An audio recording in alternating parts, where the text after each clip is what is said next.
Sir kasi, para kay kaibigan, sir, tulog si kaibigan. Anda. Kaya sabi nila, may tag 2,000 daw kayo. Halika kayo. Birthday to you. Nakakatuwa.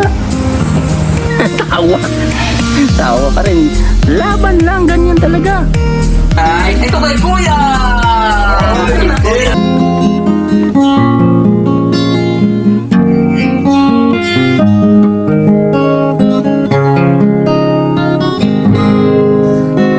Mula na makilala.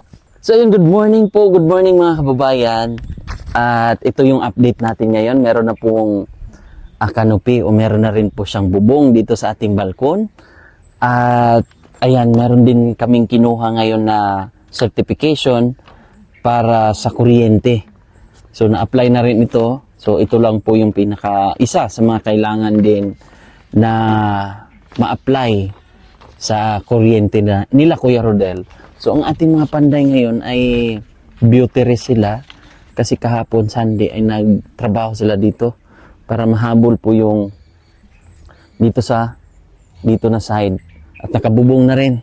At tayo po ay pupunta sa loob para makita natin kung anong mga update. At kumuha rin tayo ng electrician para mag-install dyan sa kuryente. Si Pari Dincho, ang ating electrician. So tara, puntahan natin. Ang tahimik po. Kasi yung ating mga panday ay nagpahinga at may mga kanya-kanya silang. Oh, dito ka para maano natin. Yung hagdan. Dito yung hagdan. Pasok tayo dito. Tapos may pail dito. Malawak. Ayan. Ito yung posisyon niya. Tapos makapalibot yan. May ang tawag yan? Drilling. O, ganyan. Paikot po, mga kababayan. So, mayroon pang space dito na makaikot doon sa likod. Di ba? Para kung may mga kukunin, wawalisan, may mga doon na side. So, yung space or yung lugar, dito tayo. Yung pinaka boundary, ayun, yung pinaka may bakal na may plastic. So, yun yung boundary para makaikot-ikot nga po. So, ito yung posisyon niya dito. Magagamit yung space para malawak. At yan nga, may bubong na rin. Oh, maganda. Ito mga kababayan sa loob, kung anong mga ganap na dito. Yan na po ang loob. So, uy, sakit sa tenga. So, dito yung breaker niya. Ito ilalagay. Kita niyo po sa taas, may mga linya na rin po. Yan. Di ba? May mga sit-up na rin. At dito, yan. Pasok tayo dito mga kababayan. Nalagyan na rin nila. Ito. At masit-up pa na rin ito ng lababo. Lalagyan ng tiles. Di ba? Ang ganda-ganda. Oh, may ano dyan, sliding. Tapos may kuryente dito. Di ba? May saksakan, outlet. Tapos, may mga linya na, may mga sit-up na rin ng kuryente. May simento tayo dito pa. Yung mga panday lang natin ay,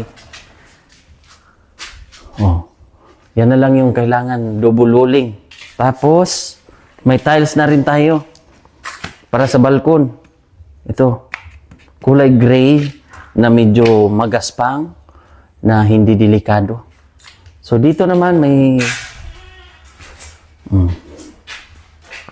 ito. Dito tayo para makita. Ayan. Yan, meron din saksakan ng kuryente. May switch. Para dito may kuryente. Di ba? May ilaw. Dito tayo, lipat tayo sa kabila. Check lang natin. Meron na rin. Ito. Ayan. Meron na siyang switch at meron ding outlet. Yan, may outlet dyan. Tiles na lang, kisame. baka makikita nyo na po next week na medyo buo na. Din dito, ayan, may outlet din dito. Meron din doon sa kabila. Ito. Yan. Para mag-charge sila, pwedeng maglagay dyan. Yun naman, ang purpose natin doon sa outlet na yan ay para sa baka magkaroon sila ng division dyan. Malagyan ng kaawaan, may kaawaan lang po. Mabigyan ng may mag-sponsor ng TV. So may source dyan, may division, konti. Yung parang cabinet, no? At malagayan ng TV. Soon, kung kaawaan po. So at least meron na po mga kuryente na nakaabang na. At maraming salamat kay Tita Jeannie dahil sila yung sponsor. So yung tubig din, i-apply din namin. I-apply din natin para sa accessible sila dito ba. Yung hindi sila mahihirapan. At kahit papano naman ay stable sila dito at plaster na. 'Di ba? Ang ganda-ganda ng bahay nila. So, solid din. Solid din yung pintuan. At yun lang. Kaya walang ating panday. Kahapon, nag-duty sila Sunday. Tapos, merong electrician tayo na naka-duty kahapon. Kasi yung iba, kaya pumasok sila kahapon, yung iba may inatinan na lamay, ganun, or last vigil. Tapos si Pari Franz ay may anisakaso rin. Si Jules meron din. Sino lang ang wala? Si Pari Jules meron din, no? So yun, si Pari Doy ay ano niya ngayon, X-ray pala. So si Rinan, Paring Rinan, pumunta sa last vigil kagabi. Tapos, si Pari Franz, medical. Si Pari Jules, bantay bata ng mga pamangkin niya. So, yun po, kaya wala ang ating mga panday. Yung ating electrician, hindi rin natin na abutan ngayon kasi wala din siya ngayon mga kababayan, kahapon lang. So, baka bukas, matatapos din tong wiring. Tapos, pag matapos na yung wiring, kisamin na. Tapos pintura, tiles, yun na yung mga kaabang-abang. Tapos dito sa labas, yan. So, ito na lang mga kailangan nating gawin dito. Babayan, alam kong maraming nakaabang or marami ding taga-subaybay nating nag-aantay sa mga vlog natin dito. Itong sa pabahay na to. Napakatibay po ng pabahay na to sa tulong po ng mga sponsors at lalong-lalo na sa Panginoon. Dahil ang Panginoon po ang gumabay para magkaroon tayo ng mga sponsors na napakabuti po. At nakita nyo naman po, sulit po yung pagkagawa, maganda yung pagkayari ng bahay. Kaya medyo talagang pricey siya, pero okay naman. Importante siguro nasa mga 300. Nasa mga 300 na rin to. At least ganun. Pero naibili naman natin yung lahat, di ba? Yung siguro may mga paunti-unti na lang na kailangan bilhin, pero yun na lang. At yung tiles naman, nakabili tayo kahapon. Yun na yung nandun na para dito. Ang binili natin dito, yung tiles na hindi madulas. Kasi ito, magmumoisto dito eh. Lalo na pag umuulan. Pero malapad po ito. 8 feet mula dyan. 8 feet. Yan. Kita niyo po yan. 8 feet po yung haba niyan. Papunta doon. So, siyempre, mag-moist pa rin yan. Kaya ang binili nating tiles dito ay yung hindi madulas na klase. So, maganda yon pag na-sit up na to. Unahin lang talaga ang mga taas-taas kasi baka mahulugan pag mag-tiles agad. Di ba? Matibay na pintuan to. Di ba? Thank you, Lord. So, mga kailangan nito mga kababayan, mauna talaga ang taas, yung kisame. At mauna pa ang electrical. Kasi kailangan ng electrical, di mahihirapan yung electrician natin. Di ba? Sulit naman po mga kababayan. Comment nga kayo mga kababayan kung ano ang opinion nyo, reaction nyo sa ating pabahay project na nagawa. Kahit papano po ay meron tayong pamilya o tao na napabahayan sa pamamagitan po yan ng mga sponsors na mga taong ginamit ni na Panginoon, di ba? Sulit to mga kababayan. Mga simento pa dyan, yung simento na yan ay reserve na yan para sa tiles. Yan na yung mga nakaabang na ng mga materialis. So, excited na ba ang lahat? Excited na ba tayo? Di ba? Kahit ako po mga kababayan ay excited na. So, malapit na to. So, mga halos mag 2 months. Malapit na rin to mag 2 months. Pero siyempre may mga araw na day off nila, wala sila. So, kasi may mga kulang. Nung una kasi, starting ng pabahay na to, 2 lang talaga sila ang gumawa. At nung mga huli-huli lang, mga 2 weeks na ba? O 1 week lang sila? 1 week. 1 week yung ating 2 nag-rescue, si Pari Jules. So, ito na yung nangyari. Sila Pari Trans dito sa loob, sila Pari Jules naman, at saka si Pari Doy sa labas. Kaya ito yung mga kaganapan.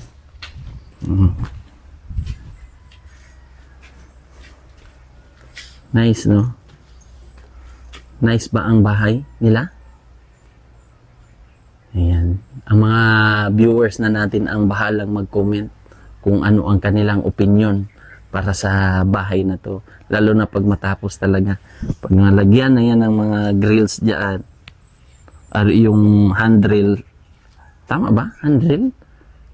Tama, no? Dito, yan, may simento. Naka-tiles yan dyan. Basta maganda ito pag matapos po mga kababayan. At mag-i-enjoy sila dito. Siguro mga susunod na araw, papuntahin na naman natin sila para makita nila. Appeal na naman nila na mayroon na naman extension dito. O may ilaw din, lalagyan din natin to ng ilaw.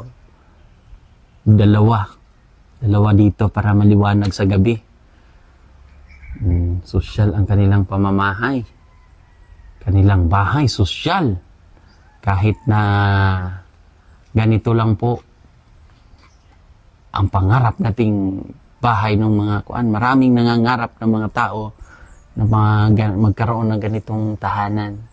Ang ganda-ganda. Solid to. Kasi yung pundasyon nito, tinambakan, dahil tinaasan. Kita nyo naman po ang taas, oh. Para yung sa floor o sa lupa ay hindi, kung magkaroon man ng tubig-tubig, kahit papano ay mataas. Safe ba? Hindi mapasok yung tubig dito sa kuwan, sa loob. Yun yung kagandahan. So, septic tank. Check natin septic tank. Nagagamit din yung tubig sa septic tank. Kasi yung tubig dyan ay ginagamit namin, sinasadya namin yan. Kasi nagagamit siya pang masa. Karoon siya ng tubig ba. Pero mauubos din yan pag nag-flooring na naman, mag-tiles na naman sila dito. Pero malaking tulong. At nag-apply na rin tayo ng tubig. Diba? Ang galing-galing ng ating sponsor. Si Tita Jeannie at si Sir Efren sa mga tools at sa mga sponsor natin sa lahat. Diba? Pinag-combine. Ito yung matatawag nating napabahay na bayanihan talaga. Napaka ganda ng resulta pag ang tao o mga kababayan natin, tayo, mga Pilipino ay nagtutulungan. Meron tayong mapapasaya, meron tayong buhay o pamilya na mabigyan ng pag-asa. Di ba mga kababayan? Ito na tayo mga kababayan sa pasasalamat sa ating mga sponsor. Sa Rodel's House Project. Ganda-ganda, di ba? So, ito po sila ang ating mga sponsors from Brisbane, Australia. Maraming salamat ate. Nagbigay siya ng 38,790 Ate Inday, 20,000. Mamita L, nagbigay din siya ng 3,000. Ate Henrisa at Tribor Overton, 5,000. Sir Janjan and Ma'am Janet of Canada, 10,000. Mami Hyder of Germany, nagbigay din siya ng 5,000. Anonymous natin na sponsor, 8,349. Tita Jenny of California, 50,000. Anonymous natin na sponsor, 10,000. From Kuya Tatsuki, 10,000. Sir Dodong and Ma'am Joy Alido, 15,007. Ate Bill, 3,000. Ate Eileen, 20,000. Tita Rose Cuevas, 5,450.59. Ate Bernie HDH, 3,265.37. Ate from Brisbane, Australia, 39,941.83. Ate Yeng, 10,726.72. Tapos, Kuya Tatsuki, 15,000. From Tita Jenny of California, 50,002.50. Ate Celine, 10,000. Ate Chuna Milis, 13,120. Mami Hyder of Germany, 2,000.35. At si Ma'am Juan Sinya, 5,200. Tapos Ate Inday, 10,000. Kuya Erwin and Ate Grace, 16,549.60. Sa electrical natin, Tita Jenny, 40,017 electrical at saka kuryente. So, bayad natin sa mga nag-process ng electrical, tapos yung wiring, tapos sa tubig naman, ayun, si Tita Jenny rin po nag-sponsor, 17.75. Anonymous natin, 5,000. Tapos dito, siyempre, sa extension natin sa balkon, Tita Jenny, maraming salamat. Tita Jenny ng California, maraming salamat dahil nagbigay din siya ng 50,000 mga kababayan. At siyempre, sa pasahod ng ating mga staff, ng ating mga kaibigan, mga panday, ayan, maraming salamat po sa inyong suporta. At alam kong nandyan lang kayo, yung mga solid viewers natin na patuloy na sumusuporta at nagbibigay ng pagmamahal sa ating mga kababayan na nangangailangan. So yun po, God bless. So abang-abang na lang po, konting kembot na lang yan, malapit na lang po. Siguro mga ilang, palagay natin sarado, 1 week na paggawa dyan. Sa tiles, sa kisame, sa CR, yun na lang po ang pinaka-major na gagawin dyan. So, thank you so much po. God bless. At sa mga gustong pumunta sa salon, ayan, invite ko po kayo magpaayos. Mga taga Davao po, punta lang kayo sa Elegant Salon, sa MAA, Davao City. So, malapit lang o harap lang po kami ng Mr. DIY tsaka convenience store sa MAA, Davao City. So, maraming salamat. Thank you so much din po sa nagdarasal at sa mga viewers. Ayan, thank you so much. Bye-bye po. God bless.